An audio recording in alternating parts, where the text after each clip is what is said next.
আসসালামু আলাইকুম বন্ধুরা, আমি মোহাম্মদ শামীম ইসলাম আছি আপনাদের সঙ্গে। সবাইকে স্বাগতম জানাচ্ছি। আমি মেজর ডালিম বলছি সিরিজের পঞ্চম পর্বে।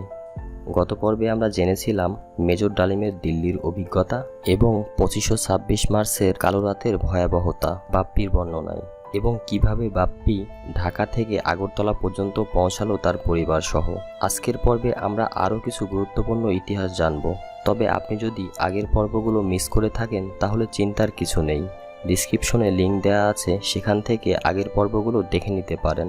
পরবর্তী ভিডিওগুলো দেখার জন্য অবশ্যই চ্যানেলটি সাবস্ক্রাইব করুন এবং বেল আইকনটি চেপে রাখুন যেন পরবর্তী ভিডিওগুলো আপনি সরাসরি পেয়ে যান। ভিডিওটি যদি ভালো লাগে তাহলে অবশ্যই একটা লাইক দিবেন এবং কমেন্টে আপনার মতামত জানাবেন। ভিডিওটি শেয়ার করে আপনার বন্ধু এবং পরিবারের সদস্যদের এই ইতিহাস জানার সুযোগ করে দিন। তো চলুন শুরু করা যাক আজকের পর্ব। মুক্তি ফৌজের সর্বাধিনায়ক কর্নেল ওসমানী, তার স্বপ্ন এবং পরিকল্পনা। মুজিবনগর হেডকোয়ার্টার্সে আমরা পৌঁছানোর পর কর্নেল ওসমানী মুক্তিযুদ্ধ কিভাবে শুরু হয়েছিল, বর্তমান এবং ভবিষ্যৎ নিয়ে এক বিশদ বিবরণ দিলেন। তিনি শুরু করলেন, তোমাদের মনে রাখতে হবে 25শে মার্চের পাক হানাদার বাহিনীর বর্বরোচিত আক্রমণের পর 26শে মার্চ থেকে শত্রুর বিরুদ্ধে প্রতিরোধ সংগ্রামে প্রথমে ঝাঁপিয়ে পড়েছিলেন ইস্টবেঙ্গল রেজিমেন্টের বাঙালি সৈনিক, প্রাক্তন ইপিআর আনসার মুজাহিদ ও সশস্ত্র পুলিশ বাহিনীর বীর জওয়ানরা। 26-27শে মার্চ মেজর জিয়ার স্বাধীনতার ঘোষণার সাড়া দিয়ে বীর জওয়ানদের সঙ্গে স্বতঃস্ফূর্তভাবে এসে যোগ দিয়েছিলেন ছাত্র, যুবক এবং আপামর জনসাধারণ। সর্বপ্রথম যুদ্ধ হয় নিয়মিত পদ্ধতিতে, আর ওই পদ্ধতিতে যুদ্ধ চলতে থাকে মে মাস পর্যন্ত। শত্রুকে ছাউনিতে যথাসম্ভব আটকে রাখা এবং যোগাযোগের কেন্দ্রসমূহ তাদের কবজা করতে না দেওয়ার জন্য নিয়মিত বাহিনীর পদ্ধতিতে যুদ্ধ করা হচ্ছিল। নীতি গ্রহণ করা হয়েছিল, যত বেশি বাধা সৃষ্টি করা যায় তা সৃষ্টি করা হবে। যে সমস্ত ন্যাচারাল অবস্ট্যাকল রয়েছে তা রক্ষা করতে হবে, সাথে সাথে শত্রুর প্রান্তভারে এবং যোগাযোগের পথে আঘাত হানতে হবে। মূলত এটাই ছিল নিয়মিত বাহিনীর রণকৌশল। সংখ্যায় তুলনামূলকভাবে কম হওয়া সত্ত্বেও নিয়মিত বাহিনী অত্যন্ত বীরত্বের সাথে এই পদ্ধতিতে যুদ্ধ করে। কোনো কোনো ক্ষেত্রে একটি রেজিমেন্টকে দুটি ব্রিগেডের বিরুদ্ধেও যুদ্ধ করতে হয়। সংখ্যায় কম থাকায় নিয়মিত বাহিনীর রণকৌশলে পরে কিছু পরিবর্তন করা হয়েছিল। কমান্ডাররা ছোট ছোট পেট্রোল বা ছোট ছোট কোম্পানি প্লাটুনের অংশ দিয়ে শত্রুপক্ষের তুলনামূলক অধিক সংখ্যক সৈন্যকে এঙ্গেজ করে রেখেছিলেন। একই সাথে শত্রুর উপর আচমকা হামলাও চালানো হচ্ছিল। এভাবেই চট্টগ্রাম, কুমিল্লা, সিলেট, রাজশাহী, দিনাজপুর, যশোর, খুলনাতে যুদ্ধ পরিচালিত হচ্ছিল। সে সময় মুক্তিযোদ্ধা কমান্ডাররা বুঝতে পারছিলেন কেবলমাত্র নিয়মিত পন্থায় যুদ্ধ চালানো সম্ভব নয়, কারণ তখনকার পর্যায়ে মুক্তিযুদ্ধ পরিচালনা করছিল সর্বমোট 5টি ব্যাটালিয়ন। তাদের সাথে ছিল ইপিআর, আনসার, মুজাহিদ, পুলিশ, ছাত্র, যুবক ও জনতা। কমান্ডাররা ছাত্র যুবকদের অল্প কিছুদিনের ট্রেনিং দিয়ে তাদের হাতে অস্ত্র তুলে দিয়ে যোদ্ধার সংখ্যা বাড়ানোর চেষ্টা করেন। এ ধরনের শক্তি দিয়ে পূর্ব পাকিস্তানে পাক বাহিনীর 3-4টি ডিভিশনকে বেশি দিন ঠেকিয়ে রাখা কিছুতেই সম্ভব ছিল না। তাদের উপর্যুপরি আক্রমণের মুখে মুক্তিযুদ্ধের প্রতিরোধ ক্রমশই দুর্বল হয়ে পড়ছিল। সেক্ষেত্রে শত্রুপক্ষের এই বিশাল শক্তিকে ধ্বংস করে দেশকে স্বাধীন করা অসম্ভব হয়ে ওঠে। তখনই কমান্ডাররা অনুভব করেন তাদের প্রস্তুত হতে হবে দীর্ঘমেয়াদী গেরিলা যুদ্ধের জন্য। এই 5টি ব্যাটালিয়নকে কেন্দ্র করে গড়ে তুলতে হবে এক বিশাল গেরিলা বাহিনী। একমাত্র বিশাল গণবাহিনীই পারবে শত্রুপক্ষের সংখ্যাগরিষ্ঠতাকে নিউট্রালাইজ করতে। এই গণবাহিনী এমনভাবে সংগঠিত করতে হবে যেমন মানুষের পেটের অন্ত্রে একটি শক্তিশালী জীবাণু অন্ত্রটিকে ধ্বংস করে দিতে পারে, তেমনি ভেতর থেকে শক্তিশালী দক্ষ গেরিলা বাহিনী শত্রুর অন্তরকেও বিনষ্ট করে দেবে। এছাড়া দেশকে স্বাধীন করা সম্ভব নয়, কারণ শত্রুপক্ষের সংখ্যা বেশি, ওদের বিমান বাহিনী রয়েছে, তাছাড়া সম্বলও তাদের অনেক বেশি। কর্নেল ওসমানের কথা শুনে মনে প্রশ্ন দেখা দিল, 25শে মার্চ রাতে পাক বাহিনী যদি নিরীহ জনগণের ওপর পৈশাচিক স্রেদ সন্ত্রাস না চালাতো, একই সাথে ইস্টবেঙ্গল রেজিমেন্টের ইপিআর, আনসার, মুজাহিদ, পুলিশ এবং অন্যান্য সামরিক ইউনিটগুলোর বাঙালি সদস্যদের ওপর হামলা না চালাতো, তবে কি স্বাধীনতা যুদ্ধের সূত্রপাত ঘটত? স্বাধীনতার সংগ্রামে ঝাঁপিয়ে পড়তেন বাঙালি বীর জওয়ানরা? এ ধাঁধার জবাব ঐতিহাসিকরাই আগামীতে খুঁজে বের করবেন, সে বিশ্বাস নিয়ে এগিয়ে চললাম। কর্নেল ওসমানী বলে চলেছেন, ক্লাসিক্যাল গেরিলা ওয়ারফেয়ার করে দেশ মুক্ত করতে হলে বহুদিন যুদ্ধ করতে হবে এবং ইতিমধ্যে দেশ ধ্বংস হয়ে যাবে। আমাদের সবচেয়ে বড় সম্পদ জনসম্পদ, সেটা ধ্বংস হয়ে যাবে। জনাব ওসমানের কথায় টিপিক্যাল মধ্যবিত্ত সুবিধাবাদী চিন্তাধারা পরিষ্কারভাবে ধরা পড়ল। পৃথিবীর কোনো জাতি তাদের মুক্তি অল্প ত্যাগে পেয়েছেন বলে আমার জানা নেই। যারা হয়তোবা পেয়েছেন তাদের সে স্বাধীনতা অর্থবহন হয়নি। প্রসূতির আতুর ঘর থেকেই বিভিন্ন চক্রান্তের শিকারে পরিণত হয়েছে তাদের সে স্বাধীনতা। ভৌগোলিক স্বাধীনতা অর্জিত হলেও স্বাধীনতার সুফল জাতীয় মুক্তি অর্জন করা সম্ভব হয়নি। নেতৃত্ব পৌঁছে দিতে পারেনি স্বাধীনতার সুফল জনগণের ঘরে ঘরে। অদৃশ্য কলকাঠির নাড়াচাড়ায় যে সমস্ত দেশ স্বাধীনতা পেয়েছে, সে সমস্ত দেশের পুতুল সরকারগুলোর কাছ থেকে জনগণ পেয়েছে শুধুই বঞ্চনা, প্রতারণা আর দারিদ্র্যের অভিশাপ। আবার কর্নেল ওসমানীর বক্তব্য শুনতে মনোযোগ দিলাম। যুদ্ধকে স্বল্পস্থায়ী করার জন্য এপ্রিল মাসেই আমার মাথায় একটি প্ল্যান এসেছে। একাকী বড় গেরিলা বাহিনী গঠন করে ভেতর থেকে শত্রুর হাতে আঘাত হানতে হবে এবং পাশাপাশি নিয়মিত বাহিনীর ছোট ছোট ইউনিট অর্থাৎ কোম্পানি বা প্লাটুন দিয়ে শত্রুকে আঘাত করতে হবে এবং বিচ্ছিন্ন হবার জন্য তাদেরকে বাধ্য করতে হবে, যাতে করে কনসেন্ট্রেটেড অবস্থা থেকে তারা ডিসপ্যাসড হয়ে যায়। এই বিচ্ছিন্নতার ফলে তাদের সংখ্যাগরিষ্ঠতা অকেজো হয়ে পড়বে। শত্রুপক্ষ ছোট ছোট গ্রুপে নিজেদের কমিটি করতে বাধ্য হবে। তখন গেরিলা পদ্ধতিতে তার যোগাযোগের রাস্তা, বেতার সংযোগ, রিইনফোর্সমেন্ট পথ ধ্বংস করে তাকে ছোট ছোট পকেটে আইসোলেটে করে চরম আঘাতে তাদের ধ্বংস করতে হবে। এজন্য আমার নিয়মিত বাহিনীরও প্রয়োজন রয়েছে।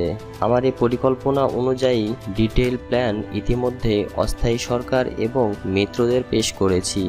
তাতে আমি উল্লেখ করেছি কমপক্ষে 2 লাখের মতো গেরিলা বাহিনী এবং 25,000-এর মতো নিয়মিত বাহিনী গড়ে তুলতে হবে।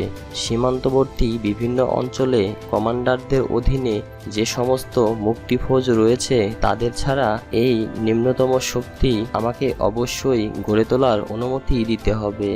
বর্তমানে মুক্তিবাহিনীর মধ্যে রয়েছে East Bengal regiment, EPR, Ansar, Mujahid, police বাহিনীর সদস্যগণ। তাদের আমি বলি নিয়মিত বাহিনী।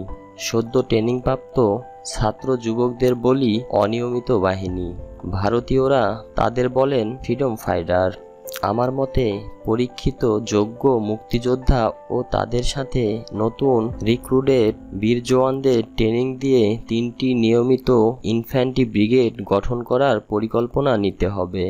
নিয়মিত বাহিনীর বাকি সদস্যরা সেক্টর ট্রপস হিসেবে স্থানীয় কমান্ডারদের অধীনে থাকবে। তাদের মূল দায়িত্ব হবে গেরিলাদের জন্য বেস তৈরি করে তাদের ট্রেনিং দেয়া এবং দেশের ভেতর ছোট ছোট গ্রুপে তাদের ইন্ট্রা করা। গেরিলাদের অপারেশন কোঅর্ডিনেট করার দায়িত্ব থাকবে সেক্টর কমান্ডারের ওপর। সেক্টর কমান্ডারের সাহায্যের জন্য গেরিলা অ্যাডভাইজার নিয়োগ করা হবে। সমগ্র বাংলাদেশের রণাঙ্গনকে তিনি 11টি সেক্টরে ভাগ করার সিদ্ধান্ত নিয়েছি। সেক্টরের তত্ত্বাবধানের দায়িত্বে থাকবেন একজন সেক্টর কমান্ডার। সেক্টরগুলোর হেডকোয়ার্টার্স স্থাপিত হবে বাংলাদেশের ভেতর মুক্তাঞ্চলে। সেক্টরগুলোই হবে গেরিলা যুদ্ধের মূল ভিত্তি। কারণ বাংলাদেশের মতো এত বড় একটা থিয়েটার অর্থাৎ দেশব্যাপী রণক্ষেত্র রয়েছে অসংখ্য নদী, নালা ও ব্যাপক দূরত্ব। কেন্দ্রভূতভাবে দৈনন্দিন যুদ্ধ পরিচালনার জন্য যে যুক্ত সামরিক সদর দপ্তর, উপযুক্ত সামরিক অফিসার ও স্টাফ, যোগাযোগ ব্যবস্থা, সম্পদ এবং সংগতির প্রয়োজন তা সংগ্রহ করা সম্ভব নয়। আমার থাকবে 10 জন অফিসার বিশিষ্ট একটি ক্ষুদ্র সশস্ত্র বাহিনীর হেডকোয়ার্টার্স। এত বড় একটা বিরাট অঞ্চলব্যাপী সামগ্রিক যুদ্ধে একটিমাত্র কেন্দ্র থেকে দৈনন্দিন আদেশ নির্দেশ প্রেরণ করা ও সে অনুযায়ী যুদ্ধ পরিচালনা শুধু অসম্ভবই নয়, অবাস্তবও বটে। তাই আমি আমার কমান্ডারদের কাছে আমাদের জাতীয় লক্ষ্য, আমাদের রাজনৈতিক ও সামরিক বিবেচ্য বিষয়ের সঠিক মূল্যায়ন এবং শত্রুর বিরুদ্ধে আমাদের কার্যক্রমের কোন কোন পথ উন্মুক্ত রয়েছে ইত্যাদি বিষয়ে সঠিক চিত্র তুলে ধরার জন্য যথাশীঘ্র সম্ভব সেক্টর কমান্ডারের একটি জরুরি বৈঠক তলব করার চিন্তাভাবনা করছি। জাতীয় লক্ষ্য, আমাদের বাহিনীর করণীয়, বিভিন্ন সেক্টরের কার্যক্রমের সমন্বয় সাধন এবং সাংগঠনিক ও যুদ্ধ পরিচালনার নীতি নির্দেশ জারি করার দায়িত্ব হবে আমার হেডকোয়ার্টার্সের। আমাদের নির্দেশের পরিপ্রেক্ষিতে প্রত্যেক সেক্টর কমান্ডারের নীতি নির্ধারণ ও স্থানীয়ভাবে তাদের দৈনন্দিন যুদ্ধ পরিচালনার ব্যাপারে সিদ্ধান্ত গ্রহণের পূর্ণ ক্ষমতা থাকবে। সেক্টর কমান্ডারের সাথে পিয়াজু অফিসার এবং মুক্তিযোদ্ধাদের মাধ্যমে যোগাযোগ রক্ষা করে চলার ইচ্ছা রয়েছে আমার। এছাড়া আমার কমান্ডারের সাথে প্রত্যক্ষ যোগাযোগ রক্ষা এবং যুদ্ধের অবস্থা সম্পর্কে সরাসরি অভিজ্ঞতা লাভের জন্য আমি এক সেক্টর থেকে অন্য সেক্টরে যাতায়াত করব প্রয়োজনে। কর্নেল উসমানির যুদ্ধ প্রস্তুতির বিশদ বিবরণ আমরা তিনজনেই মনোযোগ দিয়ে শুনলাম। তার বক্তব্যে সামরিক প্রস্তুতি বিশদ বিবরণ থাকলেও মুক্তিযুদ্ধের মূল বিষয় তথা রাজনৈতিক দিকটি সম্পর্কে তেমন কিছুই বললেন না তিনি। যে কোনো জাতির মুক্তি সংগ্রামকে সশস্ত্র গেরিলা যুদ্ধের মাধ্যমে ফসল করে তোলার জন্য রাজনৈতিক আদর্শ ও নেতৃত্বের ভূমিকা মুখ্য। জনগণকে সাথে নিয়েই সংগঠিত করা হয় গেরিলা যুদ্ধ। জনগণকে গেরিলা যুদ্ধে আকৃষ্ট করতে হয় রাজনৈতিক আদর্শের ভিত্তিতে, কারণ রাজনৈতিক নীতি আদর্শের মাধ্যমেই জনগণ দেখতে পায় তাদের আশা আকাঙ্ক্ষার প্রতিফলন এবং বেঁচে থাকার প্রতিশ্রুতি। তাই অতি প্রয়োজনের খাতিরেই জনগণের মুক্তি ও তাদের আশা আকাঙ্ক্ষার পরিপ্রেক্ষিতে নীতি ও আদর্শ প্রণয়ন করে জাতীয় পরিসরে রাজনৈতিক নেতৃত্ব প্রদানের জন্য গঠন করতে হয় সর্বদলীয় জাতীয় সরকার। এই সরকার সাধারণত গঠিত হয় পরীক্ষিত মুক্তিযোদ্ধা ও দেশপ্রেমিক রাজনৈতিক নেতৃবৃন্দের সমন্বয়ে। এটাই হচ্ছে প্রতিষ্ঠিত মুক্তিযুদ্ধের প্রক্রিয়া। সমসাময়িক পৃথিবীতে সমাজ বিবর্তনের ইতিহাসে পরীক্ষিত এই প্রক্রিয়ার বিপক্ষে একদলীয় একটি অস্থায়ী প্রবাসী সরকারের নিয়ন্ত্রণে দীর্ঘস্থায়ী জাতীয় মুক্তি সংগ্রাম সফলভাবে এগিয়ে নেওয়া কী করে সম্ভব? বাংলাদেশের স্বাধীনতা সংগ্রামের জন্ম হয়েছে দলমত নির্বিশেষে বিভিন্ন পেশার জনগণের স্বতঃস্ফূর্ত অংশগ্রহণের মাধ্যমে। রাজনৈতিক দল হিসেবে আওয়ামী লীগের আদর্শ এবং নীতিমালায় সর্বস্তরের জনগণের আশা আকাঙ্ক্ষার প্রতিফলন নেই। আওয়ামী লীগ মূলত বাংলাদেশের অতি বর্জুয়া এবং পাতি বর্জুয়া শ্রেণীর রাজনৈতিক দল। সেক্ষেত্রে আপামর জনসাধারণকে সশস্ত্র সংগ্রামে শুধুমাত্র আওয়ামী লীগের একক সরকার নেতৃত্ব দেবে কোন যুক্তিতে? ৭০-এর নির্বাচনে আওয়ামী লীগ বাংলাদেশের জনগণের কাছ থেকে ভোট নিয়েছিল আঞ্চলিক স্বায়ত্তশাসনের দাবিতে, ধর্মীয় আদর্শের আওতায় পাকিস্তানের নতুন শাসনতন্ত্র প্রণয়ন করবে সে দাবিতে। সেখানে সশস্ত্র মুক্তি সংগ্রামের কোনো অঙ্গীকার ছিল না। কর্নেল ওসমানের বক্তব্য থেকে একটি বিষয়ও পরিষ্কার হয়ে গিয়েছিল, স্বাধীনতার সংগ্রাম আওয়ামী লীগ নেতৃত্বের আহ্বানে শুরু হয়নি। স্বাধীনতার প্রথম ডাক দিয়েছিলেন অখ্যাত এক তরুণ মেজর জিয়াউর রহমান, আর তার ডাকে সাড়া দিয়ে মুক্তিযুদ্ধে স্বতঃস্ফূর্তভাবে ঝাঁপিয়ে পড়েছিল দলমত নির্বিশেষে সর্বস্তরের জনগণ। তাদের অংশগ্রহণে বাঙালি বীর সৈনিক ও নওজওয়ানরা সংগঠিত হয়েছিলেন প্রতিরোধ মুক্তি সংগ্রাম বাংলাদেশের বিভিন্ন অঞ্চলে। বেঙ্গল রেজিমেন্ট, আনসার, মুজাহিদ, ইপিআর এবং পুলিশ বাহিনীর দেশপ্রেমিক যোদ্ধারাই অগ্রণী হয়ে স্বীয় উদ্যোগে গঠন করে তুলেছিলেন মুক্তিফৌজ। স্বাধীনতা সংগ্রামের ডাক দেয়া তো দূরের কথা, আওয়ামী লীগ নেতৃত্বেও শেখ মুজিব কখনোই চিন্তা করেননি সশস্ত্র সংগ্রামের কথা। তাই ছিল না তাদের কোনো পূর্ব প্রস্তুতি। তাদের পার্টি ম্যানিফেস্টো, নির্বাচনী প্রচারণা এবং পরবর্তী সময়ে ইয়াহিয়া শাহীর সাথে তাদের রাজনৈতিক আলাপ আলোচনা ও অন্যান্য কার্যক্রম থেকে এ সত্যই প্রমাণিত হয়। এ সত্যকে অস্বীকার করে আজ কোন অধিকারে প্রবাসী দলীয় অস্থায়ী সরকার প্রতিষ্ঠা করে স্বাধীনতা ও মুক্তি সংগ্রামের সকল নেতৃত্বের একচ্ছত্র দাবিদার হয়ে উঠলেন তারা? মুক্তিযুদ্ধের প্রশ্নে আওয়ামী লীগের মধ্যে ছিল দ্বিধাদ্বন্দ্ব। অনেকেরই বক্তব্য ছিল আওয়ামী লীগ একাই মুক্তিযুদ্ধ করবে, অন্য কোনো দল বা গোষ্ঠী করুক তা হবে না। দৈনিক ইনকালাবের সাথে জনাব শান্তিময় রায়ের সাক্ষাৎকার। এ ধরনের সুবিধাবাদী নেতৃত্বের অধীনেই দেশ স্বাধীন করে গণমুক্তির স্বপ্ন দেখছেন কর্নেল উসমানী। পরিকল্পনা করেছেন গেরিলা যুদ্ধ করার। অবশ্য তার কথার ফাঁকে তিনি ইঙ্গিত দিয়েছেন দীর্ঘস্থায়ী সংগ্রামের পক্ষপাতী তিনিও তার সরকার নন। তার মানেই বা কী? তবে কি পর্দার অন্তরালে মুক্তিযুদ্ধ নিয়ে অন্য কোনো ষড়যন্ত্র চলছে প্রবাসী আওয়ামী লীগ সরকার এবং ভারতীয় সরকারের বোঝাপড়ার মাধ্যমে? তড়িঘড়ি করে অস্থায়ী দলীয় সরকার কায়েম করার মতো তাড়াহুড়া করে স্বাভাবিক পরিণতির পরিবর্তে অস্বাভাবিকভাবে বাংলাদেশকে তথাকথিত স্বাধীনতা প্রদানের ফন্দি আঁটা হচ্ছে কি সবার অলক্ষ্যে? ভারতীয় নীলনকশা যা আমরা দিল্লিতে অনুভব করে এসেছি তার সাথে কোথায় যেন একটা যোগসূত্র খুঁজে পেলাম। তবে কি কর্নেল ওসমানীও ভারতীয় নীলনকশার বাস্তবায়নের একজন? একথা বিশ্বাস করতে মন কিছুতেই সায় দিচ্ছিল না। কর্নেল ওসমানীকে আমরা চিনি একজন নির্ভীক, স্পষ্টবাদী, স্বাধীনতাচেতা একজন বাঙালি সৈনিক হিসেবে। অবসর গ্রহণের পর হালে রাজনীতিতে যোগদান করে আওয়ামী লীগের প্রার্থী হিসেবে এমপি হয়েছেন তিনি। কিন্তু তাই বলে কোনো লোকের চরিত্র তো রাতারাতি সম্পূর্ণভাবে বদলে যায় না। তার বেলায় বা সেটা কি করে সম্ভব?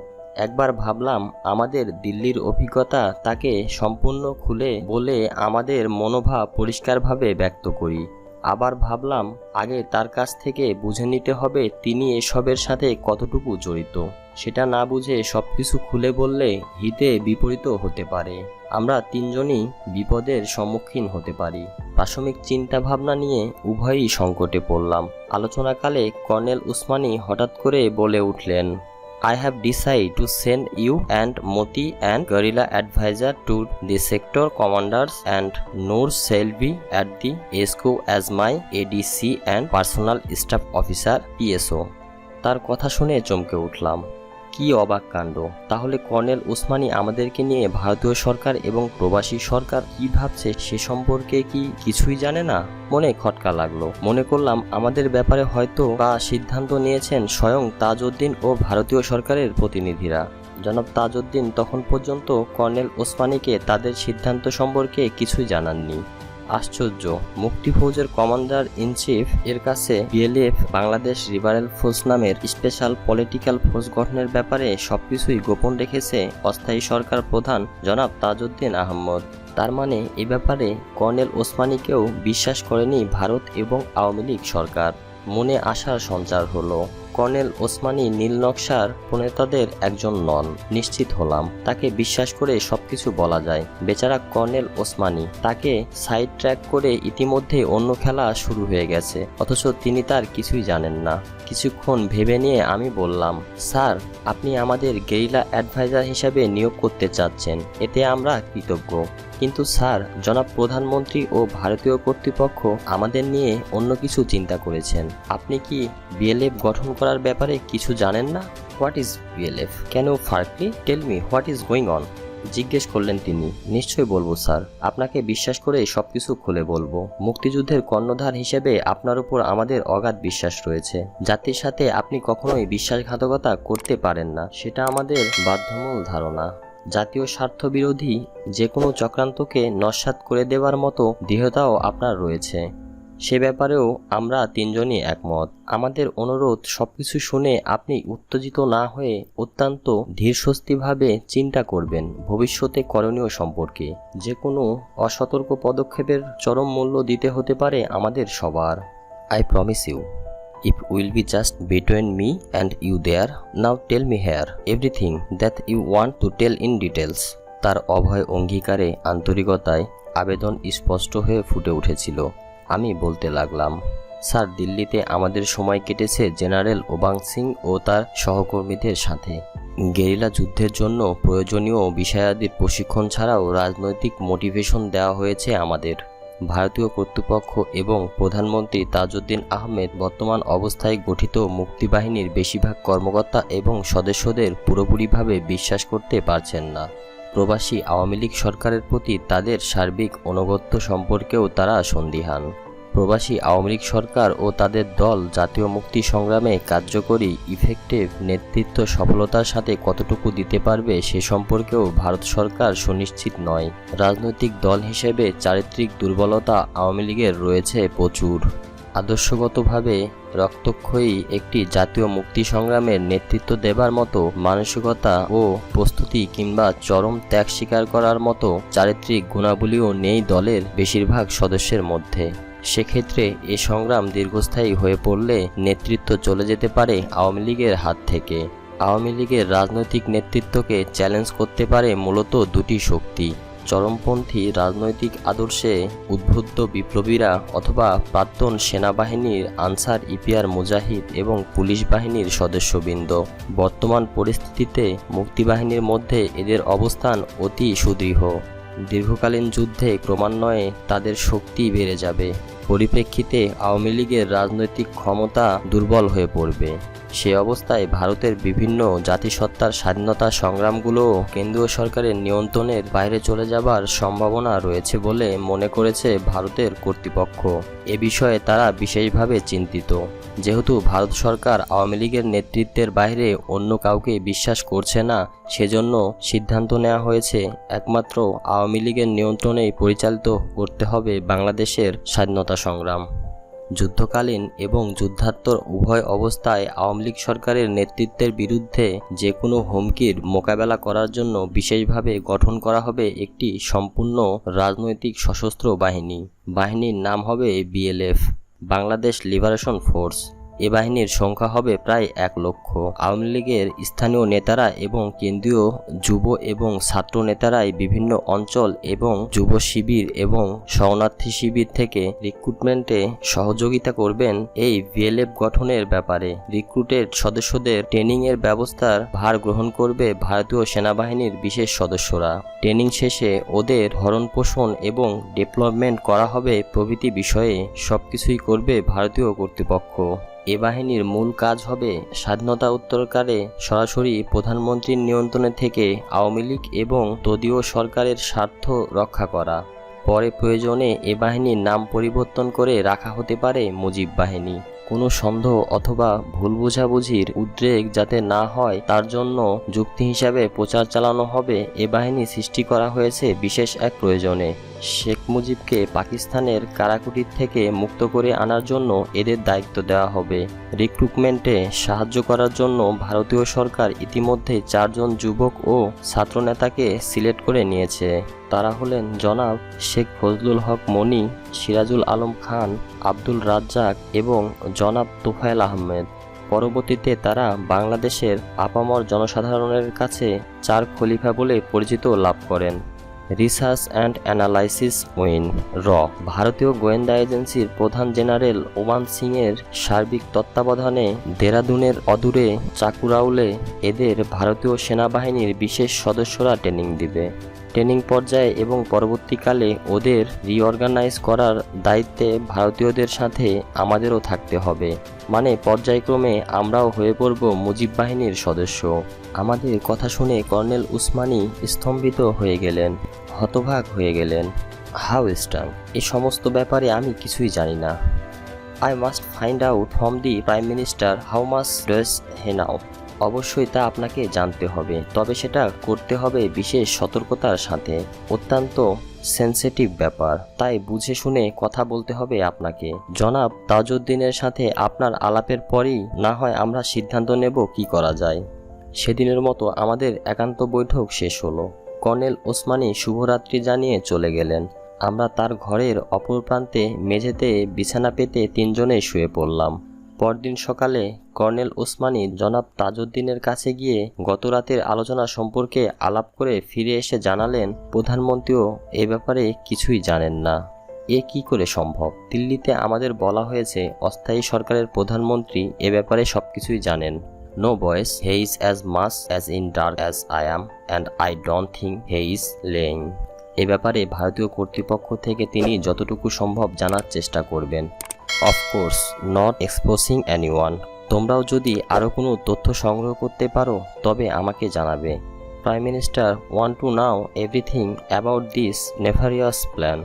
তোমাদের ব্যক্তিগত কার্যক্রম সম্পর্কে ভেবেচিন্তে আমাকেও জানিও। তোমরা কি করবে, বললেন তিনি। এখানে পাঠকদের জ্ঞাতার্থে বিএলএফ পরবর্তীকালে মুজিব বাহিনী গঠন এবং ভারতীয় গোয়েন্দা সংস্থা র সম্পর্কে জেনারেল আরোরার মন্তব্য তুলে ধরা হলো। মুজিব বাহিনী এমন এক বাহিনী যা মুক্তি বাহিনী থেকে ছিল একেবারে আলাদা। আমি এই বাহিনী সম্পর্কে কিছুই জানতাম না। একদল ছাত্র যারা নির্বাচনের সময় মুজিবের সাথে ঘনিষ্ঠভাবে কাজ করেছে, তারা অর্থাৎ আওয়ামী লীগের এই তরুণ অংশ আমাদের ইন্টেলিজেন্সিকে জানায় তারাই মুজিবের প্রকৃত সমর্থক। তাদেরকে ট্রেনিং দিয়ে পাঠালে তারা মুক্তিযুদ্ধের চেয়ে ভালো যুদ্ধ করতে পারবে। এ ব্যাপারে আমি কিছুই জানতাম না। তবে মুক্তিবাহিনীর সাথে যখন তাদের গোলমাল হয়, তখন প্রবাসী সরকার তাজউদ্দিনের সরকার এ বাহিনী সম্পর্কে আমার কাছে জানতে চায়। আমি আমাদের চিফ অফ স্টাফ জেনারেল মানিক শকে এ ব্যাপারে জানাতে বলি। তিনি আমাকে জানান যে ভারতীয় গোয়েন্দা সংস্থা র এ বাহিনী গড়ে তুলেছে। এ বাহিনী নিয়ে সমস্যা যখন বাড়তে থাকে, তখন দুর্গাপ্রসাদ ধর, ইন্দিরা গান্ধীর তৎকালীন মুখ্য সচিব, আমাকে জানালেন মুজিব বাহিনীর ব্যাপারটা বাংলাদেশ সরকারকে না জানানোর কোনো বিশেষ সিদ্ধান্ত নেই। ব্যাপারটা পরিস্থিতির জন্যই বর্তমানে গোপন রাখা হয়েছে মাত্র। বাংলাদেশ যুদ্ধের স্মৃতিচারণ শিরোনামে নিখিল চক্রবর্তীকে প্রদত্ত সাক্ষাৎকার। এই সাক্ষাৎকারের বিবরণ থেকে বোঝা যায় প্রধানমন্ত্রী তাজউদ্দিনকে সত্যি ভারত সরকার এবং রয়ের বাহিনীর গঠনের ব্যাপারে অন্ধকারেই রেখেছিল নিজেদের স্বার্থে। ঐতিহাসিক সিদ্ধান্ত। জাতির সাথে বেইমানি করে রয়ের হাতে বড় হতে মন আমাদের বিদ্রোহী হয়ে ওঠে। আমরা আমাদের সিদ্ধান্ত কর্নেল ওসমানীকে জানিয়ে দিলাম। ভারতীয় নীল নকশার সঙ্গে সরাসরিভাবে জড়িয়ে পড়তে চাই না আমরা। রাজনৈতিক একটি দলের স্বার্থ রক্ষা করার জন্য গঠিত ঠেঙ্গাকে বাহিনীর নেতা হওয়ার খায়েশ নেই আমাদের তিনজনের একজনেরও। আমরা এতদূর থেকে জীবনের ঝুঁকি নিয়ে এসেছি অন্য মুক্তিযোদ্ধাদের সাথে কাঁধে কাঁধ মিলিয়ে মুক্তিযুদ্ধে যোগদান করার জন্য। স্বাধীনতা সংগ্রামে মুক্তিযোদ্ধা হিসেবে যুদ্ধ করব আমরা। কর্নেল ওসমানীর সাজেশন অনুযায়ী গেরিলা অ্যাডভাইজার হয়ে সেক্টর কমান্ডারের সাহায্য করে মুক্তি ফৌজ অনিয়মিত বাহিনী গঠন করার দায়িত্ব নিয়ে তখনই কাজে যোগদানের সিদ্ধান্ত জানালাম আমরা। কর্নেল ওসমানী আমাদের জবাবে খুশি হলেন, কিন্তু প্রশ্ন দেখা দিল ভারতীয় কর্তৃপক্ষকে কি বলা যায়। তারা যদি জানতে পারে আমরা ইচ্ছাকৃতভাবে তাদের ইচ্ছার বিরোধিতা করেছি, তবে অবস্থা গুরুতর হয়ে উঠবে। অনেক চিন্তা ভাবনা করে কর্নেল ওসমানী ঠিক করলেন, যদি প্রশ্ন ওঠে তবে ভারতীয় কর্তৃপক্ষকে তিনি বলবেন বেলেপ কিংবা মুজিব বাহিনীর মতো রাজনৈতিক একটি বাহিনী তৈরি করার দায়িত্ব সার্বিকভাবেই থাকা উচিত রাজনৈতিকভাবে সচেতন পরীক্ষিত ব্যক্তিবর্গের হাতে। প্রধানমন্ত্রী এবং তার মতে আমাদের তিনজনের একজনেরও সে ধরনের রাজনৈতিক ওরিয়েন্টেশন অথবা কমিটমেন্ট কোনোটাই নেই। Therefore, we are not fit for such as important assignment. Some more politically conscious person have to be found out to lead such a highly politicized force. সময় মতো তাদের এ যুক্তি ভারতীয় কর্তৃপক্ষ মেনে নিয়েছিলেন। ফলে চার খলিফাকেই দায়িত্ব নিতে হয়েছিল ভারতীয় বাহিনীর সহায়তায় বিএলএফ তথা মুজিব বাহিনী গড়ার। আমরা মুক্তি পেয়েছিলাম রাহুগ্রাস থেকে। আমাকে guerrilla adviser to the sector commander হিসেবে 8 নং এবং 9 নং সেক্টরে পোস্টিং অর্ডার ইস্যু করে দেন কর্নেল ওসমানী। মতিকেও একই দায়িত্ব দেওয়া হলো 10 এবং 11 নং সেক্টরে। নূরের সব যুক্তিকে খণ্ডন করে প্রায় জোর করেই তাকে colonel Osmani personal staff officer হিসেবে নিয়োজিত করেন। বাংলাদেশের স্বাধীনতা সংগ্রামের জন্মলগ্ন থেকেই আওয়ামী লীগের অভ্যন্তরীণ কলহকে কেন্দ্র করে বহুমুখী চক্রান্তের সূচনা ঘটে। কলকাতায় অবস্থিত প্রবাসী সরকার এবং মুক্তিযুদ্ধ। 58 নং বালিগঞ্জ, কলকাতা। মুজিবনগর সরকারের পীঠস্থান লোকাকীর্ণ ছোট একটা জায়গা। প্রয়োজনীয় নিরাপত্তা রক্ষা করা ছিল অসম্ভব। বালিগঞ্জের বাড়িটা নেহায়েতই ছোট। সবসময় অসংখ্য লোকজন ভিড় করতে থাকে। নিরাপত্তা রক্ষা করা দুষ্কর, কথাটা অতি সত্য।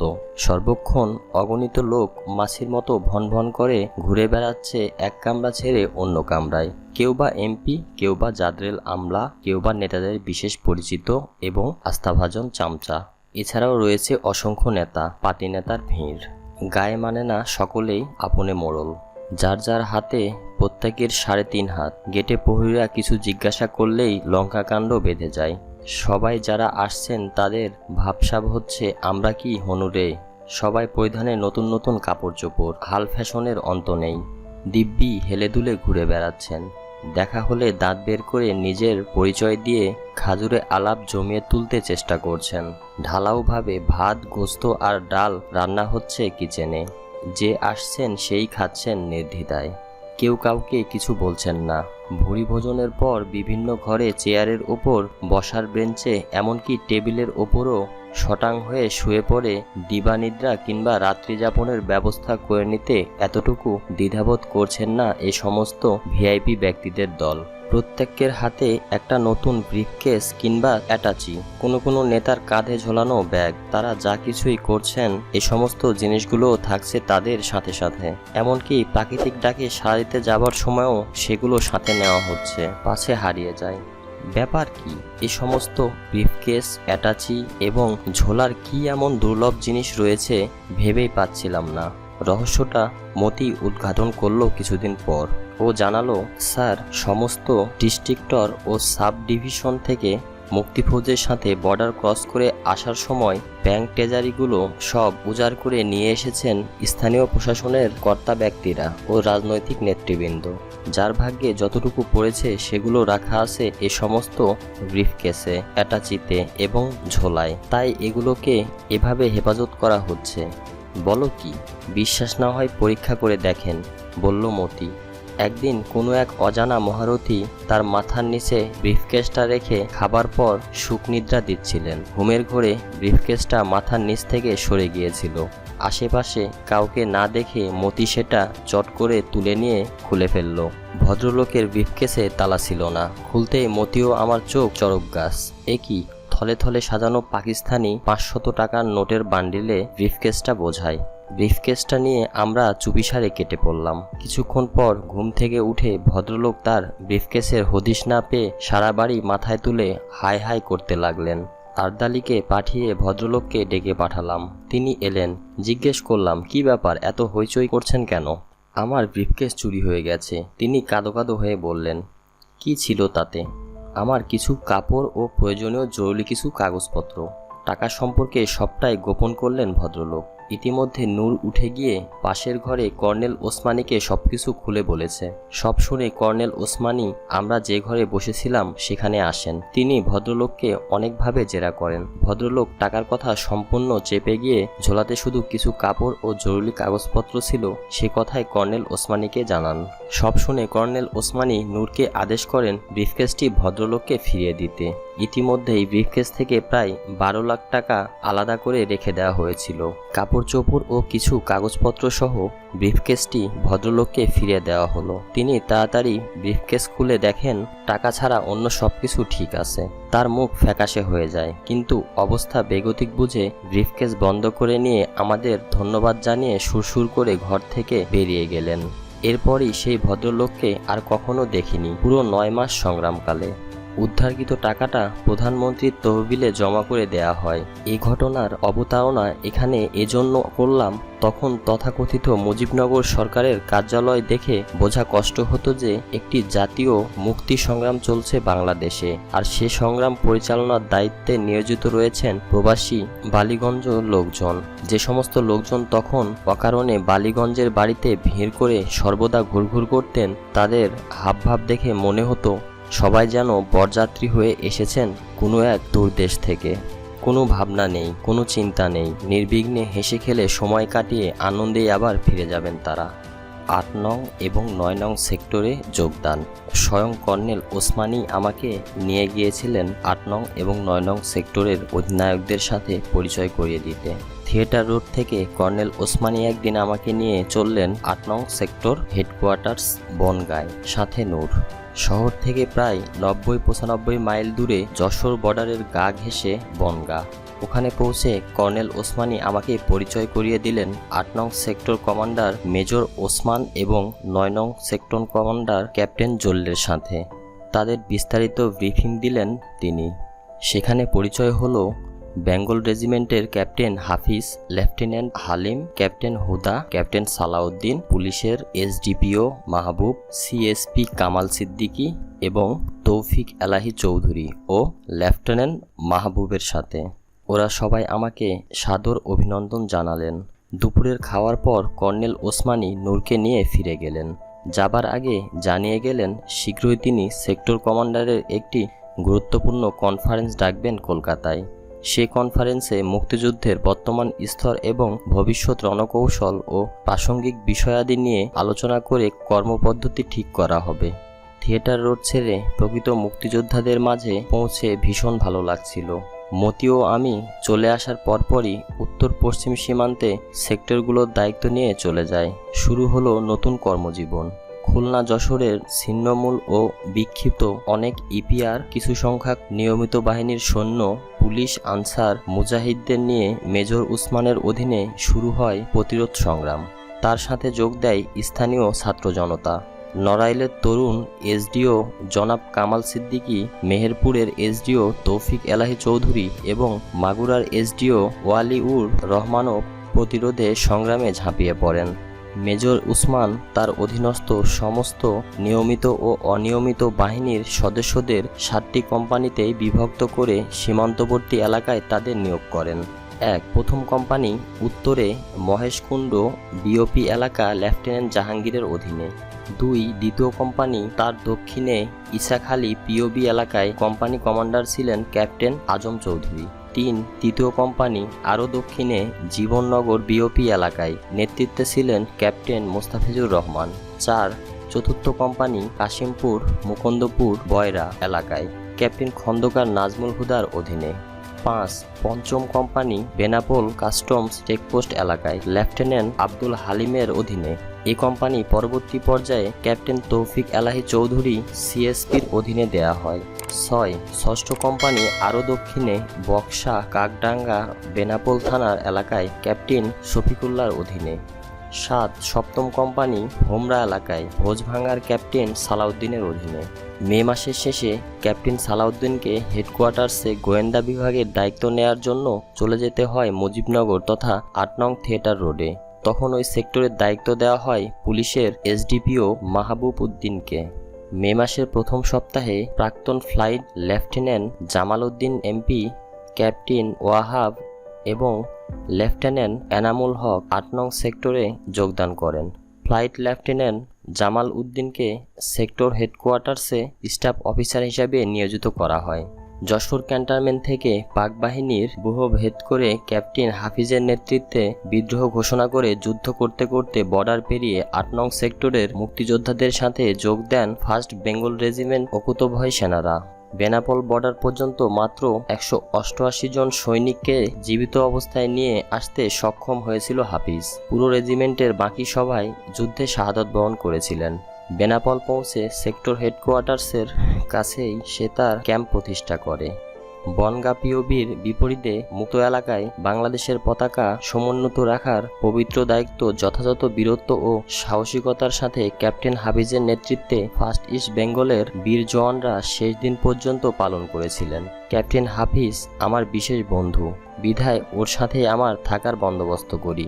বরিশাল ও খুলনায় একইভাবে 25শে মার্চ রাতের পর থেকে প্রতিরোধ সংগ্রাম গড়ে তোলার দায়িত্ব নেন ক্যাপ্টেন জলিল। তিনি ছিলেন আর্মকোরের একজন সৈনিক এবং পরে মেধাবলে অফিসার হয়েছিলেন তিনি। পুলিশ বাহিনীর অস্ত্রাগার লুণ্ঠন করেই তিনি শুরু করেন প্রতিরোধ সংগ্রাম। তার সাথে যোগ দেন লেফটেন্যান্ট মেহেদি, লেফটেন্যান্ট জিয়া এবং লেফটেন্যান্ট নাসের। এছাড়াও তার সাথে যোগ দিয়েছিলেন ক্যাপ্টেন হুদা, ক্যাপ্টেন শাহজাহান ওমর, লেফটেন্যান্ট খুরশিদ প্রমুখ। লেফটেন্যান্ট খুরশিদ তথাকথিত আগরতলা মামলার একজন আসামিও ছিলেন।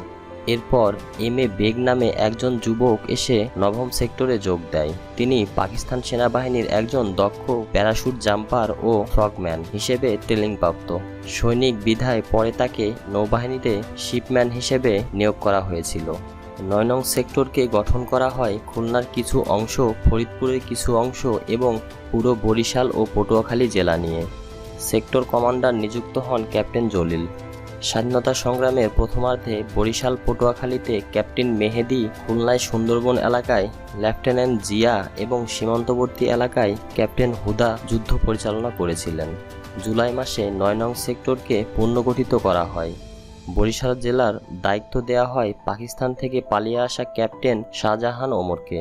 পটুয়াখালীর দায়িত্ব দেওয়া হয় ক্যাপ্টেন মেহেদীকে, সুন্দরবন ও খুলনার দায়িত্ব দেওয়া হয় লেফটেন্যান্ট জিয়াকে, পিরোজপুর বাগেরহাট এলাকা দেয়া হয় সুবেদার তাজুল ইসলামকে, ক্যাপ্টেন হুদাকে দেওয়া হয় সীমান্তবর্তী এলাকা। সেক্টর হেডকোয়ার্টার্স প্রথম স্থাপন করা হয় হাসনাবাদে, পরে সরিয়ে নেওয়া হয় টাকিতে। সেক্টর হেডকোয়ার্টার্সে থাকতেন ক্যাপ্টেন জলিল। অ্যাডজুটেন্টের দায়িত্বে নিয়োজিত ছিলেন ফ্লাইট সার্জেন্ট ফজলুল হক ও মফিজ। এদের সাথে স্টাফ অফিসার হিসেবে ছিল ক্যাপ্টেন আরিফিন। সেক্টরের প্রধান প্রশিক্ষণ কেন্দ্র ছিল তকিপুর। ইনচার্জ ছিলেন সুবেদার গোলাম আজম। ৯ নং সেক্টরের নৌবাহিনীর দায়িত্বে ছিলেন chief petty officer MU Alam. সুন্দরবনে লেফটেন্যান্ট জিয়ার অধীনে ছিলেন ফুলমিয়া ও মধু। প্রথম পর্যায়ে টাকি, হাসনাবাদ, লিঙ্গনগঞ্জ এবং শমশেরনগরে মুক্তিবাহিনীর ক্যাম্প স্থাপন করা হলো। এরপর হিঙ্গলগঞ্জের ক্যাম্প উস্কা পর্যন্ত বিস্তৃত করা হয়। এরপর বরিশাল, খুলনা অঞ্চলে ক্রমে যুদ্ধ ছড়িয়ে পড়েছিল। ক্যাপ্টেন জলিলকে শাসানো হয়। সীমিত গোলাবারুদ ও অস্ত্র নিয়ে মোকাবেলা করতে ভীষণ অসুবিধার সম্মুখীন হতে হচ্ছিল ক্যাপ্টেন জলিল এবং অন্যান্য অধিনায়কদের। প্রচুর অস্ত্রশস্ত্র এবং গোলাবারুদের প্রয়োজনীয়তা দেখা দেয়। এপ্রিলের শেষ সপ্তাহে ক্যাপ্টেন জলিল কোন সোর্সের মাধ্যমে ভারতীয় গোয়েন্দা সংস্থা এবং ভারতীয় BSF এর সাথে যোগাযোগ স্থাপন করতে সক্ষম হন। তাদের মাধ্যমে তিনি কলকাতার ফোর্ট উইলিয়াম পর্যন্ত পৌঁছাতে সক্ষম হন। ইস্টার্ন কমান্ডার হেডকোয়ার্টার্স তাকে কিছু হাতিয়ার ও গোলাবারুদ দেয়, কিন্তু দুর্ভাগ্যবশত সেগুলো বরিশাল নিয়ে যাবার পথে পথিমধ্যে খান সেনাদের এক আচমকা অ্যাম্বুশ আক্রান্ত হয়ে কোনো রকমে প্রাণে বেঁচে ফিরে আসেন। প্রবাসী সরকার এবং কর্নেল ওসমানী তার এই ধরনের উদ্যোগে ক্ষেপে ওঠেন। বিশেষ করে কর্নেল ওসমানী তার প্রতি ভীষণভাবে রাগান্বিত হন এবং তাকে সেক্টর কমান্ডারের দায়িত্ব থেকে অপসারণের সিদ্ধান্ত নেন। কিন্তু অন্যান্য কমান্ডাররা এবং আমি ও নূর কোনো রকমে কর্নেল ওসমানীকে বোঝাতে সক্ষম হই যুদ্ধের সেই প্রাথমিক পর্যায়ে ক্যাপ্টেন জলিলের মতো একজন বীর এবং জনপ্রিয় কমান্ডারকে দায়িত্ব থেকে সরিয়ে দেওয়া ঠিক হবে না। এতে মুক্তিযোদ্ধাদের মধ্যে হতাশা সৃষ্টি হবে। আমাদের সবার আকুতি এবং অনুরোধে কর্নেল ওসমানী তার সিদ্ধান্ত পরিবর্তন করেন, কিন্তু ক্যাপ্টেন জলিলকে ওই ধরনের উদ্যোগে ও গাফিলতির জন্য হুঁশিয়ারি করে তাকে শাসিয়েছিলেন কড়াভাবে।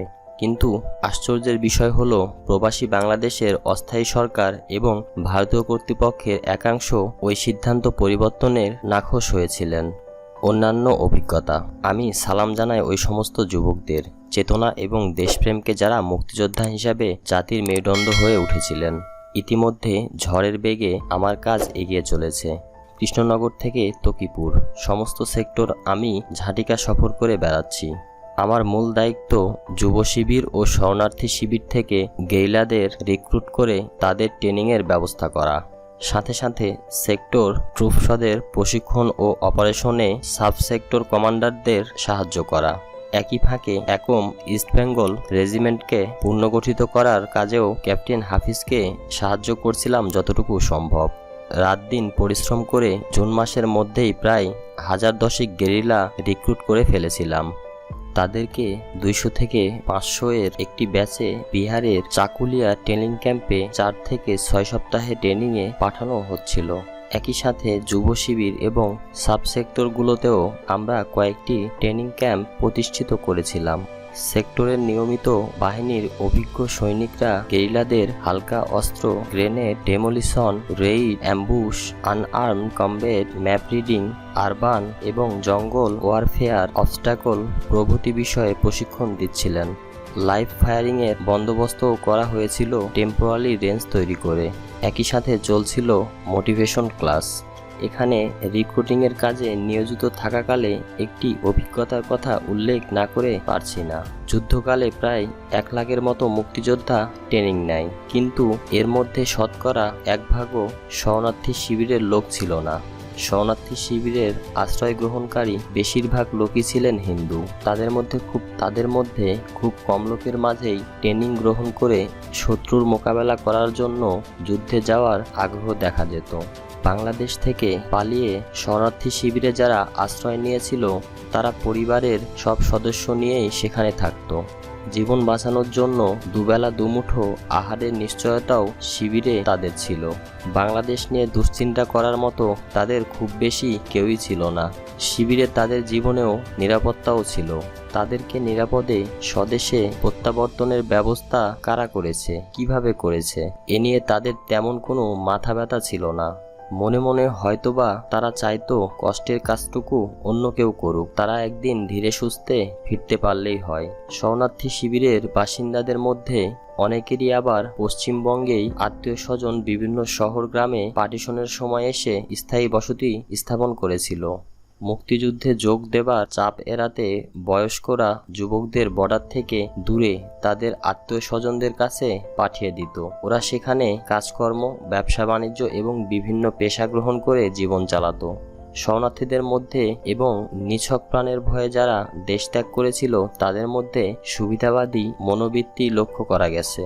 যুদ্ধে তাদের বিশেষ কোনো অবদান ছিল না, কিছু থাকলে তা ছিল পরিস্থিতি সাপেক্ষে স্বেচ্ছাপ্রণোদিত হয়ে নয়। অনেক ক্ষেত্রে শরণার্থী শিবিরগুলোতে খুঁজেও সমর্থ লোক পেতাম না, পাওয়া যেত শুধু বুড়ো মানুষ, শিশু ও মহিলাদের। এরই বিপরীত অবস্থা ছিল যুব শিবিরগুলোতে। হাজার হাজার তরুণ যুবক, ছাত্রছাত্রী, সমাজের অন্যান্য পেশাজীবী সমস্ত ছেলেদের ভিড়ে প্রতিটি যুব শিবিরই ভরে থাকতো সবসময়।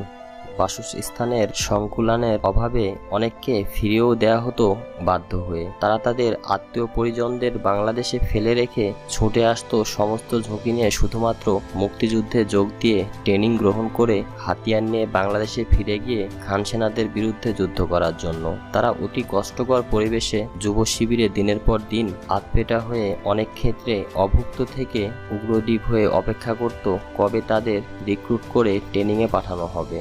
শত কষ্টেও তাদের মধ্যে মনোবল ভেঙে পড়তে দেখিনি। প্রত্যেকের মধ্যেই দেখেছি প্রতিশোধের পৃহা এবং দেশকে স্বাধীন করার অঙ্গীকার। আজ একটি কথা স্পষ্ট করে স্বীকার করছি, শরণার্থী শিবিরে পালিয়ে আশ্রয় গ্রহণ করে যারা নিরাপদ জীবনযাপন করেছিল তাদের তুলনায় হাজার রকমের ভয়ভীতি, অজানা আশঙ্কা ও সমূহ বিপদের মোকাবেলা করে সংখ্যাগরিষ্ঠ বাঙালি যারা দেশেই থেকে গিয়েছিল স্বাধীনতার জন্য, তাদের প্রত্যক্ষ এবং পরোক্ষ অবদানের মূল্য কোনো অংশে কম নয়। তাদের অনেককেই দিতে হয়েছে চরম আহুতি। তাদের আত্মত্যাগের স্পৃহা, আবেগ এবং দেশকে শত্রুমুক্ত করার প্রত্যয় ছিল জাতির গর্বের বিষয়। তাদের ওই ধরনের চারিত্রিক মনোবল দেখে আমার আত্মবিশ্বাস আরও দৃঢ় হয়েছিল যে বাংলাদেশের স্বাধীনতা কোনো অপশক্তি, কোনো ষড়যন্ত্রই দাবিয়ে রাখতে পারবে না। দেশ একদিন স্বাধীন হবেই। আল্লাহ কখনো তাদের এই ধরনের নিঃস্বার্থ ত্যাগ ব্যর্থ হতে দেবেন না। জনগণ, বিশেষ করে তরুণ সমাজের এমন স্বেচ্ছাপ্রণোদিত হয়ে স্বতঃস্ফূর্তভাবে জাতীয় মুক্তি সংগ্রামে যোগদানের নজির বিশ্বে খুব কম জাতি স্বাধীনতার সংগ্রামে ইতিহাসে খুঁজে পাওয়া যায়। গণচীন, Soviet Union, Indo China, Africa, Latin America, পূর্ব ইউরোপের এ ধরনের গর্বের দাবি করতে পারে না। এই সমস্ত দেশের স্বাধীনতা সংগ্রাম হয়েছে বৃহত্তর কোনো সংঘর্ষের সুযোগ কিংবা যুদ্ধকালীন এবং এর পরবর্তী অবস্থাতে প্রয়োজনীয় রাজনৈতিক এবং সামরিক প্রস্তুতির পর। এ সত্য খণ্ডাবার কোনো সুযোগ নেই। অন্য কেউ নয়, শুধুমাত্র তারাই ইতিহাস সৃষ্টি করেছে। যদি কোনো গোষ্ঠী, পার্টি এককভাবে নিজেদের স্বাধীনতার চ্যাম্পিয়ন হিসাবে মনে করে, তবে সেটা হবে সত্যের বরখেলাপ এবং এক অমার্জনীয় ধৃষ্টতা। সার্বিকভাবে স্বাধীনতার কৃতিত্ব দেশের জনগণের এবং বিশেষভাবে নিঃস্বার্থ ত্যাগী মুক্তিযোদ্ধাদের। বিনা মেঘে বজ্রপাত, কর্নেল ওসমানী পদত্যাগ করলেন। এই গুরুত্বপূর্ণ ঘটনা ঠিক অধিনায়কদের সম্মেলনের প্রকালে ভারতীয় গোয়েন্দা বাহিনীর সহায়তায় ক্যাপ্টেন জলিলকে ফোর্ট উইলিয়ামসের পূর্বাঞ্চলীয় হেডকোয়ার্টার্সের কর্মকর্তাদের সাথে গোপন যোগাযোগ থেকে একটি বিষয় পরিষ্কার হয়ে উঠল। ভারতীয় সরকার শুধুমাত্র প্রবাসী সরকার এবং মুক্তিবাহিনীর সদর দপ্তরের মাধ্যমেই বাংলাদেশের স্বাধীনতা সংগ্রাম এবং রাজনৈতিক গতিধারাকে নিয়ন্ত্রণ করছিল তা নয়, তারা ক্ষমতাধর কমান্ডারদের সাথেও সম্পর্ক গড়ে তোলার চেষ্টা করেছিল। অত্যন্ত চতুরতার সাথে তারা তাজউদ্দিনের প্রবাসী সরকারের মধ্যে অন্তর্দ্বন্দ্ব সৃষ্টি করে তাকে দুর্বল করে চাপের মুখে রাখছিল, যাতে তিনি তাদের নিয়ন্ত্রণের মধ্যে থাকতে বাধ্য হন। অপরদিকে মুজিবনগর সরকার ও মুক্তিযোদ্ধাদের সর্বাধিনায়ক জনাব ওসমানের মধ্যেও দ্বন্দ্ব সৃষ্টি করে কর্নেল ওসমানের ক্ষমতা সীমিত করে রাখা হচ্ছিল এই একইভাবে। কর্নেল ওসমানীকে সাইড ট্র্যাক করে প্রবাসী সরকার ও ভারতীয় কর্তৃপক্ষের এ ধরনের কার্যকলাপকে কর্নেল ওসমানী অতি যুক্তিসঙ্গত কারণেই ভীষণভাবে অপমানিত বোধ করছিলেন। তার বক্তব্য ছিল পরিষ্কার। ভারত বন্ধুরাষ্ট্র হিসেবে বাংলাদেশের স্বাধীনতা সংগ্রামে তাদের বক্তব্য অনুযায়ী মানবিক কারণে সাহায্য দিতে সম্মত হয়েছে, সেটার জন্য বাঙালি জাতি কৃতজ্ঞ। কিন্তু স্বাধীনতা সংগ্রামটা পূর্ব বাংলার 8 কোটি বাঙালির নিজস্ব সংগ্রাম। এই সংগ্রাম তাদেরই সংগঠিত করতে হবে। যে কোনো ত্যাগের বিনিময়ে তাদেরকেই অর্জন করতে হবে জাতীয় স্বাধীনতা। সংগ্রামের নেতৃত্ব ও সব দাবিও থাকতে হবে মুক্তিফৌজ কমান্ডার ও প্রবাসী বাংলাদেশ সরকারের অধীন। জনাব ওসমানী নীতির এ প্রশ্নে কখনোই আপোস করেননি। এ বিষয়ে তিনি তৎকালীন প্রবাসী সরকারের নেতৃত্বের সাথে অনেক বিতর্ক হয়েছে তার, কিন্তু তার এই নীতির প্রতি সমর্থন দেননি আওয়ামী লীগের বেশিরভাগ নেতৃত্ব ও গণপরিষদ সদস্যরা। ইতিমধ্যেই 8 জুলাই কলকাতায় সেক্টর কমান্ডারের সম্মেলন ডাকা হয় কর্নেল ওসমানীর নির্দেশে। কিন্তু সম্মেলনের কয়েকদিন আগে হঠাৎ করে একদিন ঘটল এক ঘটনা। ক্যাবিনেট মিটিংয়ে কর্নেল ওসমানী প্রধানমন্ত্রী তাজউদ্দিনকে পরিষ্কার ভাষায় হুঁশিয়ারি দিয়ে বললেন, ভারতের গোয়েন্দা ও সেনাবাহিনীর কর্তৃপক্ষ যদি মুক্তিযুদ্ধের ব্যাপারে একতরফা সিদ্ধান্ত নিয়ে তাদের কার্যক্রম চালাতে থাকেন, তবে শুধুমাত্র শিখণ্ডী কমান্ডার ইন চিফ হিসেবে মুক্তিযুদ্ধ পরিচালনার দায়িত্ব থেকে আমি স্বেচ্ছায় অব্যাহতি নিব। তিনি মিটিংয়ে জনাব তাজউদ্দিনকে প্রশ্ন করেন, বাংলাদেশের স্বাধীনতার সংগ্রামটা কাদের সংগ্রাম? এটা যদি ভারতের সংগ্রাম হয়ে থাকে, তবে আমরা সবাই কি তাদের হাতে ক্রিয়ানক হয়ে ইসলামাবাদ থেকে দিল্লিতে তথাকথিত স্বাধীন বাংলাদেশের রাজধানী হস্তান্তরের প্রচেষ্টায় লিপ্ত রয়েছি? ওই বক্তব্যের পর তিনি একটি পদত্যাগপত্র প্রধানমন্ত্রীর হাতে ধরিয়ে দিয়ে সকলকে স্তম্ভিত করে সভাকক্ষ ত্যাগ করেন। কথাটা মুহূর্তের মধ্যে সমস্ত থিয়েটার রোড হেডকোয়ার্টার্সে ছড়িয়ে পড়ল। আমরা ইয়াং অফিসার যারা সেখানে উপস্থিত ছিলাম তাদের মাঝে ভীষণ উত্তেজনা সৃষ্টি হলো। আমাদের হাবভাব দেখে কয়েক মিনিটের মধ্যে থিয়েটার রোড ছেড়ে সংসদ সদস্যদের দল, মন্ত্রীবর্গ সবাই কেটে পড়লেন। আমরা সোজা প্রধানমন্ত্রীকে গিয়ে অনুরোধ জানালাম, যে করেই হোক কর্নেল ওসমানীকে আপনার আশ্বাস দিতে হবে যাতে তাকে বাইপাস করে ভারতীয়রা কোনো কিছু না করে। আপনি যদি এই আশ্বাস তাকে দিতে পারেন, তবে আমরা তাকে তার পদত্যাগপত্র ফিরিয়ে নিতে অনুরোধ জানাবো এবং যে করেই হোক তাকে রাজি করাবো। এটা যদি আপনি করতে ব্যর্থ হন, তবে 2 দিন পর সেক্টর কমান্ডারদের যে মিটিং এখানে হবে, তার পরিণতি কী হবে সেটা আপনি নিশ্চয়ই ভালোভাবেই উপলব্ধি করতে পারছেন। আপনাকে শুধু এতটুকুই বলছি, আমাদের মুক্তিবাহিনীর একজন সৈনিক বেঁচে থাকলে কর্নেল ওসমানীর গায়ে এতটুকু আঁচড় কেউ দিতে পারবে না। আমরা কেউ তার এতটুকু অপমানও বরদাস্ত করব না। তাছাড়া তার বক্তব্য যুক্তি রয়েছে। আগে আপনি বলেছেন বিএলএফ মুজিব বাহিনী গঠনের ব্যাপারে আপনি কিছুই জানতেন না। এ খবর আপনি জানতে পেরে নাকি প্রধানমন্ত্রী ইন্দিরা গান্ধী ও তার অ্যাডভাইজারদের সাথে এর প্রতিবিধান করার চেষ্টা করে ব্যর্থ হয়ে তাদের সিদ্ধান্ত নেওয়ায় অপারগ হয়েই মেনে নিতে বাধ্য হয়েছেন। আপনাদের এ ধরনের অপারগতার সুযোগে তারা তাদের নীল নকশার জাল বিস্তার করে চলেছে। তাদের জালে আটকে পড়ে থাকা নির্জীব বাংলাদেশ আমাদের কাম্য নয়। পরনির্ভরশীল পঙ্গু বাংলাদেশকে স্বাধীন করার জন্য হাজার হাজার বাঙালি রক্তের গঙ্গা বইয়ে দিচ্ছে না বাংলাদেশের পথে প্রান্তরে। আমরা তথা আপামর জনসাধারণ বাংলাদেশকে স্বাধীন করার জন্য দৃঢ় প্রতিজ্ঞ। পৃথিবীর অন্যান্য জাতি যদি 12 বছর, 15 বছর, 20 বছর রক্তক্ষরণের ত্যাগ স্বীকার করে নিজেদের শক্তির বলে তাদের দেশকে শত্রুমুক্ত করে স্বাধীনতা অর্জন করে থাকতে পারেন, তবে আমরাই বা পারব না কেন আমাদের নিঃশক্তিতে স্বাধীনতার সূর্যকে হানাদার বাহিনীর কবল থেকে ছিনিয়ে নিতে? পৃথিবীর অনেক জাতি তাদের মুক্তি সংগ্রামে মিত্র দেশের সহযোগিতা গ্রহণ করেছে সংগ্রামকালে, কিন্তু তাই বলে তারা নিজেদের সত্তাকে তো বিলিয়ে দেয়নি। আপনি প্রধানমন্ত্রী, আপনার দায়িত্ব হচ্ছে সবকিছু দেখে বুঝে শুনে জাতীয় স্বার্থকে প্রাধান্য দিয়ে দৃঢ়তার সাথে সমস্যার মোকাবেলা করে এগিয়ে যাওয়া। আপনি যদি সততা ও আন্তরিকতার সাথে এগিয়ে চলেন, তবে আপনি আপনার যাত্রাপথে নিঃসঙ্গ হবেন না। আমরা সবাই থাকবো আপনার সাথে। প্রধানমন্ত্রী আমাদের বক্তব্য শুনে বললেন তিনি কিছু একটা করবেন।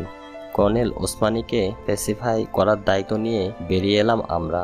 বাইরে এসে শুনলাম গুজব ছড়িয়ে পড়েছে তাজউদ্দিন এবং প্রবাসী সরকারের সাথে কর্নেল ওসমানীর মতানৈক্য ঘটায় তিনি নাকি কমান্ডার ইন চিফ হিসেবে হুকুম দিয়েছেন সমস্ত আওয়ামী লীগ সরকারকে অ্যারেস্ট করতে। প্রধানমন্ত্রীকে ইতিমধ্যেই নাকি অ্যারেস্ট করে রাখা হয়েছে থিয়েটার রোডেই। বাকিরা পালিয়ে প্রাণে বেঁচেছেন। গুজবটা শুনে হাসবো কি কাঁদবো ভেবে পেলাম না। ভাবলাম গুজবটা ছড়িয়ে আওয়ামী লীগাররা তাদের দুর্বলতাকেই প্রকাশ করে দিলেন তাদের অজান্তে। এই ছিল আজকের পর্ব। আশা করছি আপনাদের ভালো লেগেছে। যদি আপনি এই সিরিজের অন্যান্য পর্বগুলো মিস করে থাকেন তাহলে অবশ্যই আমাদের প্লেলিস্টে ফিরে গিয়ে সেগুলো দেখে নিন। নতুন নতুন ইতিহাস এবং অজানার সাক্ষী হতে চ্যানেলটি সাবস্ক্রাইব করুন এবং বেল আইকনটি চাপ দিন যাতে নতুন পর্বের নোটিফিকেশন মিস না করেন। আপনার মতামত আমাদের জন্য খুবই গুরুত্বপূর্ণ, তাই কমেন্ট বক্সে জানাতে ভুলবেন না। ভিডিওটি যদি ভালো লেগে থাকে তাহলে অবশ্যই লাইক করুন এবং আপনার বন্ধুদের সাথে শেয়ার করুন। দেখা হবে আমাদের পরবর্তী পর্বে খুব শীঘ্রই। ধন্যবাদ। আল্লাহ হাফেজ।